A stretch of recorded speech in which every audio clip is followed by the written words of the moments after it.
Hello, everybody. So we're in creating functions part 2, and I just wanted to talk through a little bit of um, what this is asking. So a few of the first slides are concepts that I expected you to come in with, and I'm just going to review those just because we didn't get to talk about them explicitly. Even though I think that coming in from Algebra 2, we should have this be very comfortable.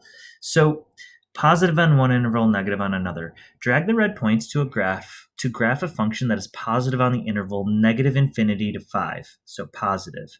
So I want this to be positive, and it looks like my point is at 5. So all of these red output values need to be positive until 5, and then that's my I guess my point of transition. And then you'll notice that all of my output values become negative. So if it's impossible, this is possible. So we've got a decreasing line that transitions at 5, where it is a positive output from negative infinity to 5, and then the negative output from 5 to positive infinity. So I'm going to share that with the class. Then we're going to go to the next one. So then this asks the same thing, do the same thing. And so no matter what you do, if we make this positive, from here to here, you can't really zoom out, but we know that this parabola is going to re-enter the positive side on the other side over here. So in all reality, drag the red points to a graph function that's positive on the interval negative infinity to 5. All right, so we've done that. Is positive, and then negative on the interval 5 to infinity. Well, it is negative, but it's going to come back up and be positive again. So this is impossible because of the nature of a parabola.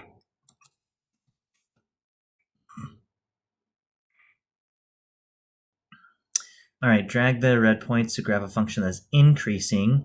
So now we're talking about rate of change, whether it's got a positive slope or a negative slope, increasing on the interval, decreasing on the interval. So for this one, a line only ever has one slope. We looked at that yesterday, right? So what we currently have is a positive slope, so it's increasing, and I could have a negative slope. It could be decreasing, right? So the thing is, I can't have two intervals without creating something crazy like a piecewise function. So this is impossible for a linear function to be both increasing and decreasing across, to be increasing and decreasing at some intervals. Okay. Now this one could be interesting. Increasing on one interval, decreasing on another. So our point 5 is still this magic transitional point. So let's just move one of those dots there.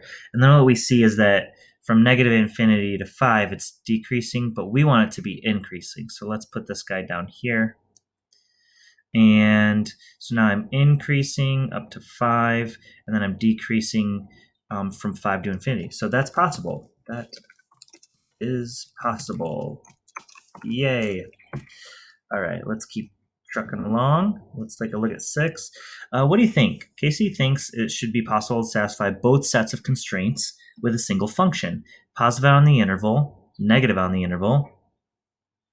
And so then here, I'm just looking for you to kind of describe, can both of this happen? And if so, why or why not? So I'm going to leave this one up to you.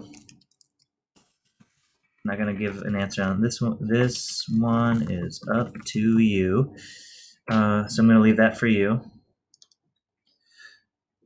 And then we just keep on through. Is the following statement always true, sometimes true, or never true?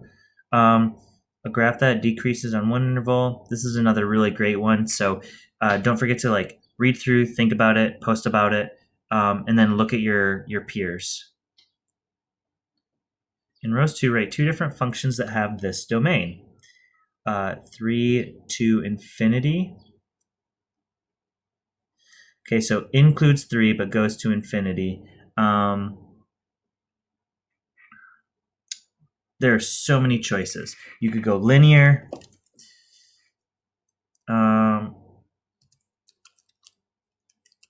Function.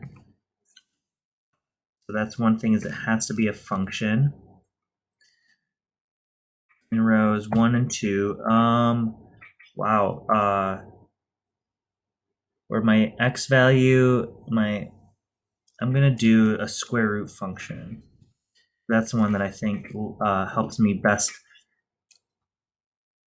So there it is at that, and then I'm gonna shift it over 3. So x minus 3.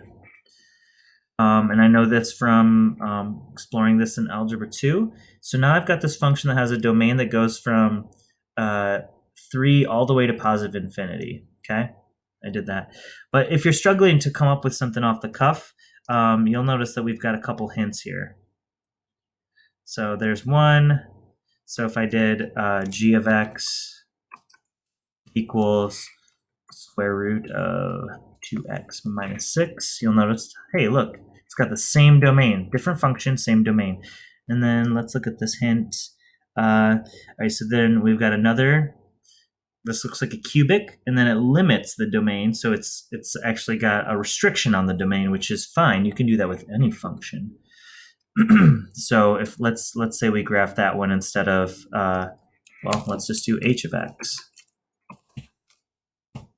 And we're going to call it x minus 3 quantity cubed. There it is. And then the restriction says that my domain, and you do these curly brackets, must be 3 is less than or equal to x. And so it only looks at the portion of the graph that is greater than or equal to 3. So that's what's going on right there. All right, keep trucking along. All right, similar, write two different functions. What do you think? All right, so from here, I think that gives you a good start. Don't hesitate to send me emails, ask me questions, create a function that meets the constraints given by one of your classmates. That's if you guys get to that point, I at least want you to slide 12. So good luck. Let me know if you have questions.